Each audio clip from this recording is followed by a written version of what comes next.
Hi all, my name is Vishnath. Today I'm going to brief about the prediction using the decision tree algorithm.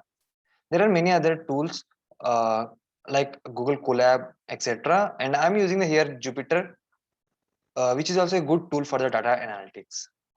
First we will import all the necessary libraries. So these pandas and numpy library we need for the data modifications and manipulations and for viewing it. And we will import the decision tree classifier from the library called sklearn, and we also going to take the train and test split from the sklearn, which is used for the splitting of the data. And these are remaining libraries which are used for the displaying of the decision tree. First, we will import the dataset. This is the IRIS dataset, which was using the reading CSV, and I have renamed the column for the better view and for better output. And after renaming the column, so these are the columns which are there, like ID, sepal length and sepal width, and its length and width. And in this is there is an output class called iris class, and this iris class of the three types of flowers are there which I have used, in the data it is used iris, Sethoswa, Vaisiakala, and with the three types of flowers. And for the better viewing of the data, we can see the iris.info. For it has a almost of 150 entries, and this is the how dataset look like.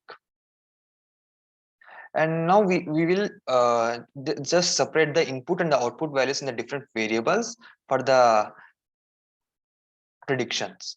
So for the we have taken the input variables like the sepal length width and petal length width. So in the x variable and with the output variable in the y. So this is how the output and input variables look like. Now we'll just split the data set in the test and train. So it is been studied that the test and train should be in a 3:7 ratio. So here I have splitted the test data 0.3 and our train data is 0.7% of the whole 150 data sets. So here after splitting the data, this is the X train and the Y train data set.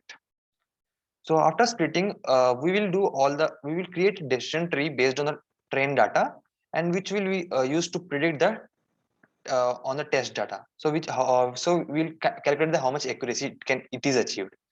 So this is for creating a model. So we are using the decision tree classifier with the criteria entropy. So they like that Gini criterion also is there, etc. Like that. So which is used for the different uh, that based on the data set. So this entropy is like it says the randomness in the data set. So the lower the data set, that is the better data set. So with that, we will create a decision tree with X train and Y train data, and will use predict the data set based on the X train. So this is the predicted data set on based on the X train. Now we will use the visualize the model of the created decision tree classifier. So these are the feature calls, and these are column class with three types of flowers. And after that, we will get the decision tree classifier. So this is the decision tree. So it's been noted that like petal less than 2.6, we will get directly ISO as a final class. So like that, it is predicted all this. And this prediction graph is not a constant since the data is randomized. So here every time it takes the random data. So the graph might be changed every time. Uh, yes, it is coming. Yeah. So the graph is like look like that. So with based on the graph, so we will going to predict the test data. So after predicting the test data, this is the data set which is generated, and with this data set we will just compare the our predicted data with the already present data, so to find the accuracy. So here is the accuracy of 0.955 percentage, means almost 95% we have reached the accuracy. So with that, and here the classification record, we can see the precision recall F1 score, the how much data precision it is there.